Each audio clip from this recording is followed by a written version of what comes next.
How is it possible? காலையில இருந்து எங்க மருமக எங்க கூட தான் இருந்தா. அதுவும் இல்லாம இன்னைக்கு நாங்க எல்லாரும் ரொம்ப சந்தோஷமா இருந்தோம். ஏன்னா என் மகளும் என் மருமகளும் ஒரு காம்படிஷனை வின் பண்ணாங்க, பரிசு வாங்கிக்கிட்டு வந்தாங்க. நாங்கெல்லாம் செலிப்ரேஷன் மூட்ல ரொம்ப சந்தோஷமா இருந்துட்டு இருந்தோம். அப்படி இருக்கும்போது உங்ககிட்ட அவ வந்து எப்படி கம்ப்ளைண்ட் பண்ண முடியும்? 200% நீங்க தப்பா தான் புரிஞ்சுக்கிட்டு இருக்கீங்க. அத்தை, நீங்க தண்ணி குடிக்கிறீங்களா?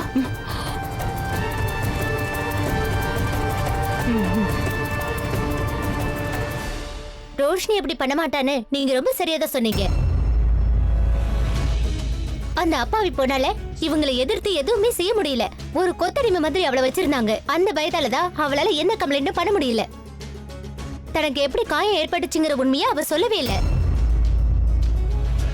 என்ன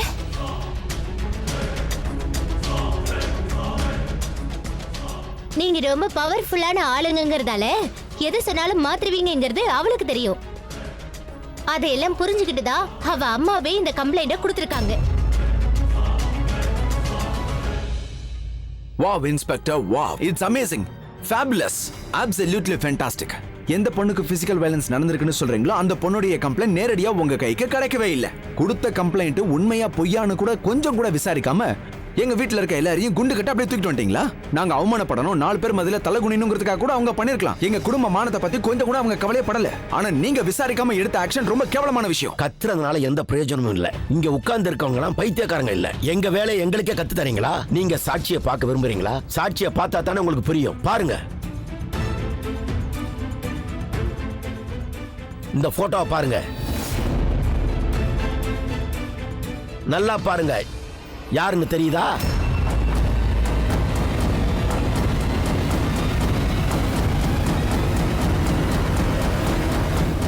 இந்த சாட்சியங்களை எங்க கைக்கு எப்படி கிடைச்சதான்னு யோசிக்கிறீங்க? அங்க இருந்த யாரோ ஒருத்தர் தான் இதை எடுத்து அனுப்பிச்சிருக்காங்க. ஒன்னதாப்பா, இவங்க எல்லாரையும் உள்ள பாருங்க இன்ஸ்பெக்டர், நாங்க சட்டத்துக்கு எதிரானவங்க இல்ல. பட் வித்தவுட் ப்ராப்பர் இன்வெஸ்டிகேஷன் நீங்க எப்படி எங்க மேல நடவடிக்கை எடுக்க முடியும்? நாங்க பண்ண தப்பு என்ன? எங்களோட பேச்சுக்கு வேல்யூ இருக்கா இல்லையா? இத பாரு, இவரை உள்ள கூட்டு போ. ஹலோ, வாங்க வாங்க அத்தை.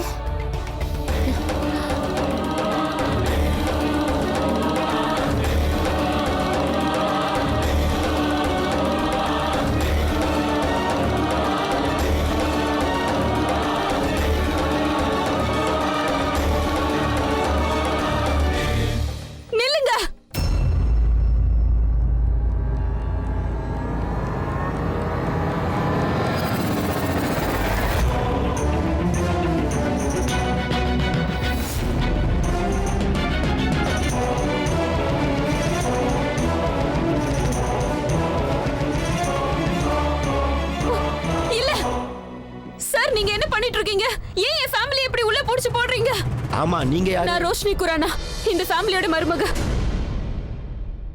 அடேங்கப்பா, வேடிக்கையாவும் இருக்கு, வினோதமாவும் இருக்கு. உங்க குடும்பத்துல உள்ளவங்க உங்களுக்கு எதிராக சித்திரவதை பண்ணிருக்காங்க. நீங்க எதுக்காக அவங்களுக்கு சப்போர்ட் பண்றீங்க? வாட்? டொமஸ்டிக் வயலன்ஸா? ஐம் சாரி சார், ஏதோ மிஸ் அண்டர்ஸ்டாண்டிங் நடந்திருக்கு. அந்த மாதிரி எதுவும் நடக்கல. நீங்க இவங்க சொல்றதை கேட்காதீங்க. நான் தான் உங்ககிட்ட சொன்னல, இவங்க பயந்து போயிருக்காங்க. அந்த பயத்துல தான் இப்படி எல்லாம் பேசிட்டு இருக்காங்க. இவங்க கையில காயத்தை பாருங்க, இது பாருங்க, நெத்தில கூட காயம். என்ன நடந்ததோ அதெல்லாம் இவங்கள நேர்ல பார்த்தா தெரியல. என்னென்னமோ பேசிட்டு இருக்கீங்க நீங்க. என் ஃபேமிலி மெம்பர் மேல யாரும் கம்ப்ளைண்ட் கொடுக்க முடியாது. அந்த மாதிரி எதுவும் நடக்கல சார். அந்த மாதிரி எதுவுமே நடக்கல. இத பாரு ரோஷினி, நீ எதுக்காகவும் பயப்பட வேண்டியதில்ல. உன்னோட அம்மாவும் நானும் எல்லாத்தையும் பாத்துக்கிறோம். நீ தயவு செஞ்சு பயப்படாத. இனிமே உன் மேல யாரும் கைய வைக்க முடியாது. உன்னோட அம்மா சொல்லிதான் இதெல்லாம் நான் செஞ்சேன். என்னோட அம்மாவா?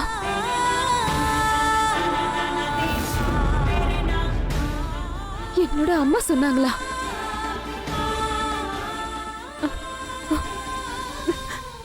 சார், ஏன் சைடுல இருந்து தானே இந்த கம்ப்ளைண்ட் வந்துச்சு. என்னோட முழு மனசோட இந்த கம்ப்ளைண்ட்டை நான் வாபஸ் வாங்கிக்கிறேன். ரோஷினி, ஷட் அப்.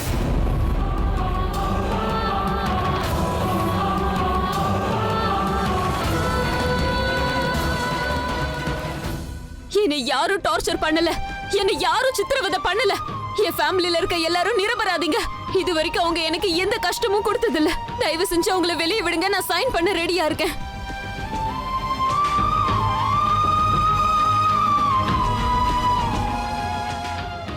ஓகே, கான்ஸ்டபிள், அவங்க எல்லாரையும் வெளியே விடுங்க.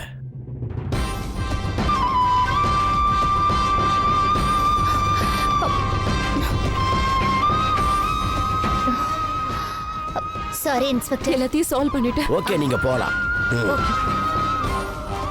பாத்து பாட்டி, பாத்து மெதுவா வாங்க. அம்மா, குனிஞ்சு வாங்கம்மா, வாங்க.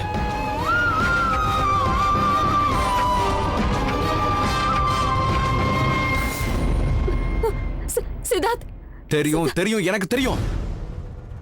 இதெல்லாம் உங்க அம்மா தான் பண்ணாங்க. ஆனா உனக்கு எதுவுமே தெரியாதுன்னு சொல்ல வர, அப்படிதானே? தெரியும், எனக்கு ரொம்ப நல்லாவே தெரியும் ரோஷினி. Doesn't matter Roshini. இன்னைக்கு என் குடும்பத்தை சேர்ந்தவங்க அசிங்கப்படுத்தப்பட்டிருக்காங்க, கேலிப்படுத்தப்பட்டிருக்காங்க, அவமானப்படுத்தப்பட்டிருக்காங்க. இது கொஞ்சம் கூட சரியில்லை ரோஷினி. சித்தார்த், பாட்டி தொடர விடு. நான் இது அத்தை, மாமா, சத்தியமா இதுக்கெல்லாம் நான் காரணம் இல்ல. நீ எதுவும் சொல்லாத. எங்க ரோஷினி இப்படி எல்லாம் பண்ண மாட்டான்னு எனக்கு நல்லா தெரியும். உன் மேல எனக்கு நம்பிக்கை இருக்கு ரோஷினி. நீங்க வீட்டுல ரோஷினியை கொடுமைப்படுத்தினது உண்மைதானா? ப்ளீஸ் பின்னாடி போங்க. சார், சொல்றதை கேளுங்க. வழி விடுங்க. Please, no comments. போங்க. வழி விடுங்க. சொன்ன கேளுங்க. சார் கொஞ்சம் இருங்க சார். வழி விடுங்க. Please don't disturb. நாங்க கேட்கறது கொஞ்சம் பதில் சொல்லிட்டு ஆமா போங்க சார். ரோஷினி, நீ எங்க கூட வீட்டுக்கு கிளம்பி வாமா. நீ இவங்க பேசுறதெல்லாம் காதுல போட்டுக்காத. பத்திரிக்கை விற்கிறதுக்காக அவங்க கண்டபடி எழுதுவாங்க. இல்ல மாமா, அதுக்கு முன்னாடி நான் இன்னொரு இடத்துக்கு போயாகணும். சார் சொல்லுங்க, போலீஸ் உங்களை எதுக்கு கூப்பிட்டாங்க? அப்பா போலாமா?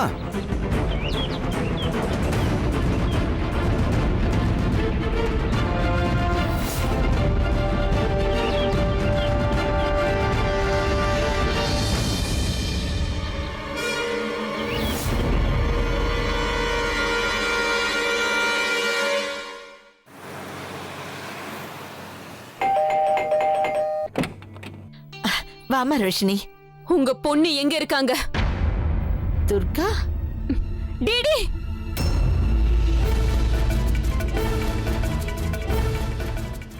ரோஷினி,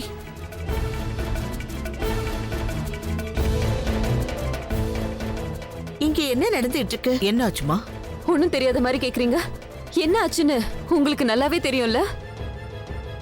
அம்மா கிட்ட இப்படிதான் மரியாதை எல்லாம் பேசுவியா? மரியாதை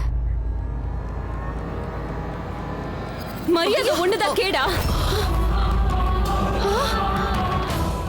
இனிமே என்ன உங்க பொண்ணுன்னு சொல்லாதீங்க. என்ன ஒண்ணு தெரியாத மாதிரி நடிக்கிறீங்க. என் வாழ்க்கையை கெடுத்துட்டு நான் தான் உங்க அம்மான்னு சொல்றீங்களா? உங்களுக்குள்ள ஏன் இவ்ளோ கோபம் இருக்கு?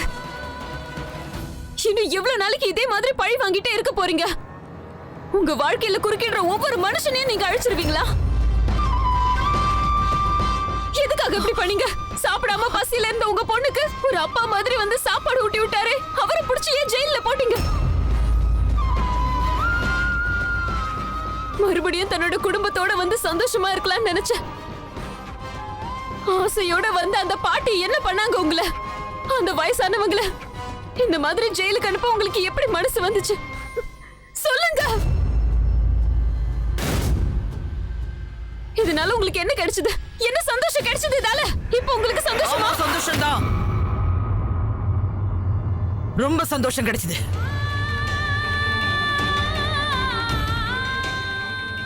அந்த காட்டு மிராண்டிகளை ஜெயிலுக்கு அனுப்பி வச்சுட்டு இப்ப நான் ரொம்ப சந்தோஷத்துல இருக்கேன். எனக்கு ஞாபகம் மறதி கொஞ்சமும் இல்லை. ஆனா நீ தான் நடந்தது எல்லாத்தையும் மறந்துட்ட. எனக்கு ஞாபகம் நல்லாவே இருக்கு. உன் மாமியார்காரி உன் வாழ்க்கையை கெடுக்கிறதுக்கு அவளுக்கு கிடைச்ச சந்தர்ப்பம் ஒண்ண கூட இதுவரைக்கும் விட்டு வச்சது இல்ல. எல்லா சொத்தையும் பிடுங்கிட்டு நம்ம ஒட்டுமொத்த குடும்பத்தையும் நடுத்தரல நிக்க வச்சால, அதை மறந்துட்டியா? சொல்ல போனா அந்த தெருவுல நிக்க கூட நமக்கு இடம் இல்ல. அது மறந்து போயிடுச்சா? மறுபடியும் நம்ம குடும்பத்தை எப்படி காப்பாத்த போறோம்னு நான் தவிச்ச தவிப்பு எனக்கு தான் தெரியும். அவ செஞ்ச சதியால என்ன பிரிஞ்சு என் பொண்ணு நான் வெளிநாட்டுக்கு அனுப்ப வேண்டியதாயிடுச்சு. எனக்கு வேற எந்த சாய்ஸும் இல்ல. அப்ப நான் எவ்வளவு துடிச்சிருப்பேன்னு யோசியா? எதையும் யோசிச்சு பார்க்க இப்ப உனக்கு நேரம் இல்ல. நீ அப்பாவியா இருக்கிறதால எல்லாத்தையும் நீ மறந்துட்ட. ஆனா நான் உன்னை பெத்த அம்மா, என்னால எந்த விஷயத்தையும் மறக்க முடியாது. என் அப்பாவி பொண்ணோட வாழ்க்கையை கண்ணு முன்னாடி அழியறத பார்த்துக்கிட்டு என்னால சும்மா இருக்க முடியாது. நான் தலையிட்டு தான் தீருவேன். இங்க வா, ஒரு நிமிஷம் இப்படி வா. வந்து இங்க உட்காரு. உட்காரு. முதல்ல தண்ணி குடி. அப்புறம் நான் சொல்றத கவனமா கேளு. சொல்றத கேட்டா மட்டும் போதாது, புரிஞ்சுக்க முயற்சி பண்ணு. ரோஷினி, இது நமக்கு கிடைச்ச சரியான வாய்ப்பு. நீ போலீஸ் ஸ்டேஷனுக்கு போய் நடந்ததெல்லாம் என்னன்னு அவங்க கிட்ட தெளிவா எடுத்து சொல்லு. அப்பதான் காட்டு தீ மாதிரி இந்த விஷயம் இந்த ஊர் புறாவும் பரவ ஆரம்பிக்கும். 3 மாசம் அங்க இருந்து நீ எதுக்காக கஷ்டப்படணும்? விஷயம் இதோட முடிஞ்சதுன்னா நம்ம டைவர்ஸ்க்கு ஃபைல் பண்ணிடலாம். ரோஷினி, அந்த குடும்பத்துல இருக்கிறவங்க உன்னை எந்த அளவுக்கு கொடுமைப்படுத்துறாங்கன்னு உன் கையில பட்டிருக்கிற காயத்தை பார்க்கும்போது எனக்கு தெரியுது. ப்ளீஸ் அம்மா சொல்றது கேளு.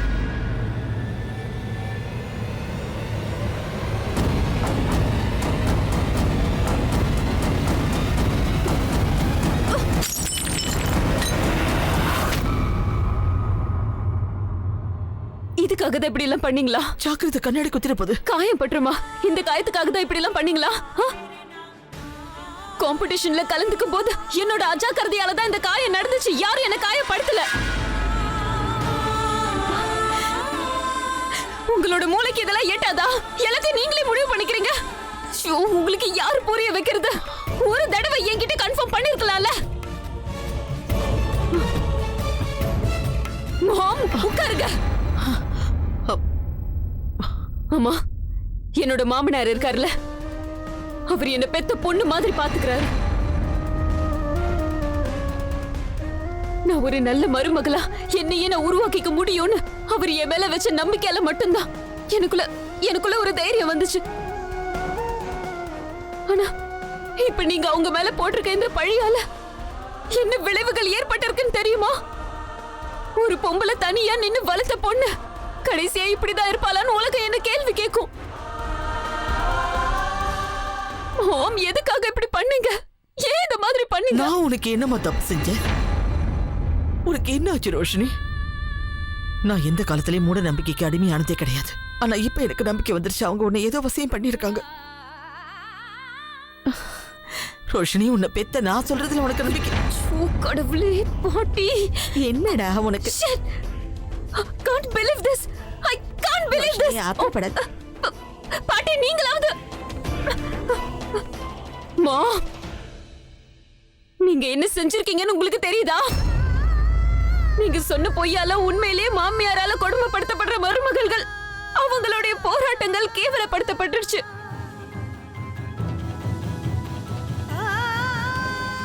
உங்களுக்கு கொஞ்சமாச்சும் மனசாட்சின்னு ஒண்ணு இருந்தா உங்களை நான் கையெடுத்து கும்பிட்டு கேட்டுக்கிறேன். இப்பவே என் கூட வந்து நடந்த எல்லாத்துக்கும் மன்னிப்பு கேட்கலாம் வாங்க. இதனால ஒண்ணும் ஆயிட போறது இல்ல. எந்த விஷயத்துக்கு நான் மன்னிப்பு கேட்கணுங்கிறத இப்பவே சொல்லிடு. ஏன் இந்த மாதிரி பண்ணீங்க? நான் உனக்கு என்னமா தப்பு செஞ்சேன்? உனக்கு என்ன ஆச்சு ரோஷினி? நான் எந்த காலத்திலயும் மூட நம்பிக்கைக்கு அடிமையானதே கிடையாது. ஆனா இப்ப எனக்கு நம்பிக்கை வந்துருச்சு. அவங்க உன்னை ஏதோ வசியம் பண்ணிருக்காங்க. ரோஷினி, உன்னை பெத்த நான் சொல்றதுல உனக்கு நம்பிக்கை? கடவுளே, பாட்டி என்னடா உனக்கு? Can't believe this. I can't believe this. ஆத்தப்படாத. பாட்டி, நீங்களாவது மா, நீங்க என்ன செஞ்சிருக்கீங்கன்னு உங்களுக்கு தெரியுதா? நீங்க சொன்ன பொய்யால உண்மையிலேயே மாமியாரால கொடுமைப்படுத்தப்படுற மருமகள்கள் அவங்களுடைய போராட்டங்கள் கேவலப்படுத்தப்பட்டுருச்சு.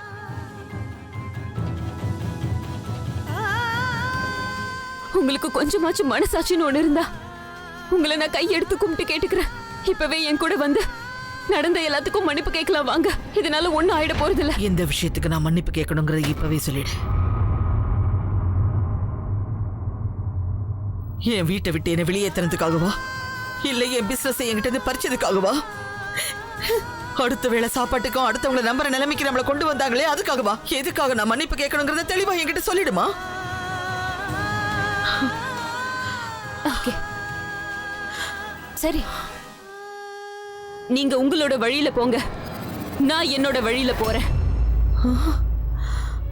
ஆனா ஒரு விஷயத்தை ஞாபகம் வச்சுக்கோங்கம்மா. ஒருவேளை நீங்க இன்னைக்கு மன்னிப்பு கேட்கலன்னா இனி இந்த வீட்டுல ஒரு அடி கூட நான் எடுத்து வைக்க மாட்டேன்.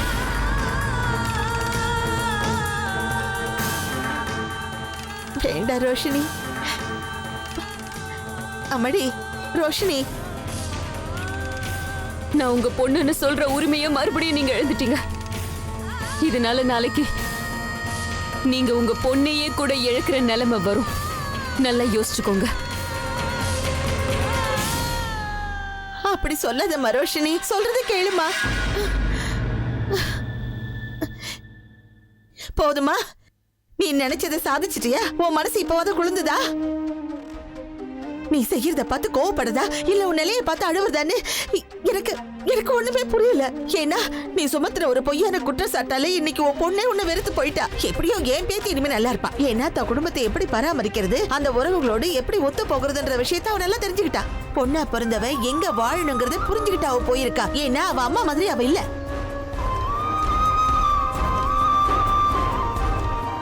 உன்னை பார்த்தா எனக்கு பரிதாபமா இருக்கு துர்கா. உன்னை பார்த்தா வருத்தமா இருக்கு.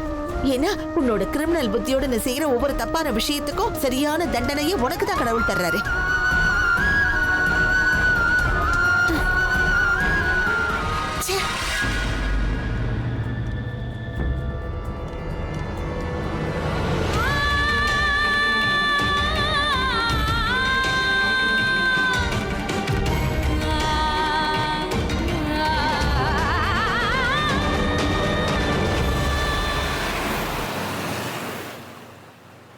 அத்தை, நீங்க டீ குடிங்க அத்தை.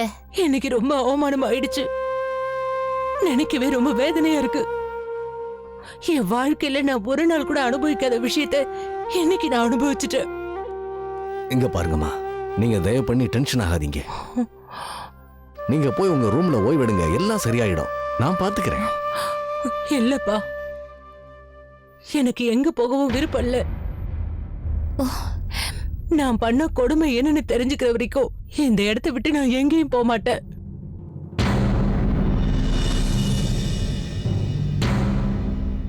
எதுக்காக என்னை இப்படி தண்டிச்சான்னு கேப்பேன்.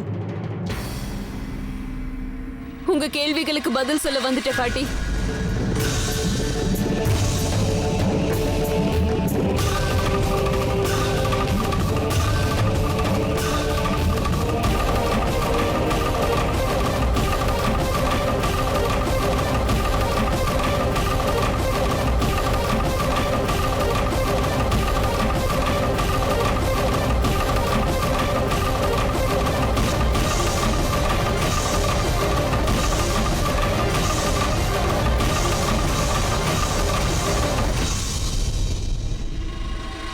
சொல்லுமா, எதுக்காக நீ இப்படி எங்களை தண்டிச்ச? நாங்க உன்னை என்னமா இம்சை பண்ணோம் சொல்லு. பாட்டி, பாட்டி தயவு செஞ்சு மன்னிச்சிடுங்க. பெரிய குழப்பம் ஒண்ணு நடந்து போச்சு. எனக்கு ஏற்பட்ட காயங்களுக்கு நீங்க தான் காரணம்னு எங்க அம்மா தப்பா நினைச்சிட்டாங்க.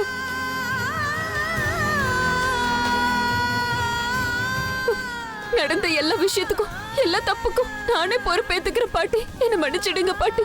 இதுக்காக நீங்க எனக்கு என்ன தண்டனை கொடுத்தாலும் அதை நான் ஏத்துக்கிறேன் பாட்டி. நல்லா நடிக்கிற ரோஷினி, பிரமாதம். இவன் நடிப்புல எவ்வளவு அசத்துறா பாத்தீங்களா? முதல்ல இவ அம்மா நம்மள ஜெயிலுக்கு அனுப்புவாங்களாம், அப்புறம் இவங்க பின்னாடி வந்து நம்ம எல்லார்கிட்டயும் அனுப்பி கேட்பாங்களாம்.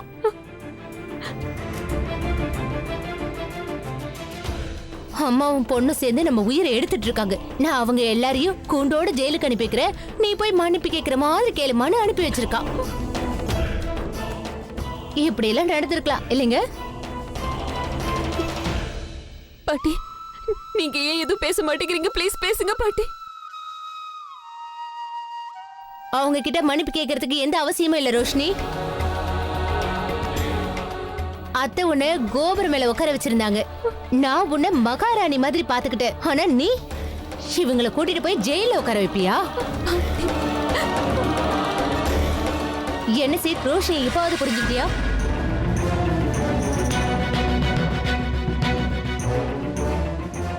இவ்வளவுதான் உனக்கு ரொம்ப பிடிக்குமே. இவளோட உண்மையான சுயரூபத்தை இன்னைக்காவது புரிஞ்சுக்கிட்டல்ல? போதும், நிறுத்து சிம்ரன், போதும். ரொம்ப அதிகமா பேசிக்கிட்டு இருக்க. நடந்த விஷயங்கள் உண்மையிலே தவறானதுன்னு நான் ஒத்துக்கிறேன். ஆனா நடந்த எல்லாத்துக்குமே நீ ரோஷினியை குற்றம் சொல்றதுங்கிறது ரொம்ப தப்புங்கிறது நீ புரிஞ்சுக்கணும். ஆமா, உங்களுக்கு என்னங்க ஆச்சு? இங்க நடந்ததெல்லாம் உங்களுக்கு நியாயமா தெரியுதா? இவ நம்மள போலீஸ் ஸ்டேஷன்ல கொண்டு உட்கார வச்சுட்டா. உங்களுக்கு அசிங்கமா இல்ல? பாட்டி பாட்டி ஏதாவது பேசுங்க பாட்டி ப்ளீஸ். எதுவுமே பேச மாட்டேங்கிறீங்க.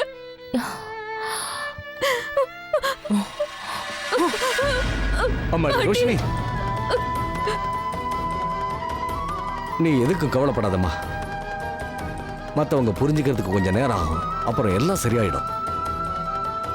ராத்திரி ரொம்ப நேரம் ஆயிடுச்சுல்ல, போ தயவு செஞ்சு போய் ரெஸ்ட் எடுத்துக்க. நீ டயர்டா இருக்கம்மா. நாளைக்கு பொழுது விடிஞ்ச உடனேயே அவங்களுக்கு உண்மையை எடுத்து சொல்லுவோம். அது வரைக்கும் கொஞ்சம் பொறுமையா இருமா.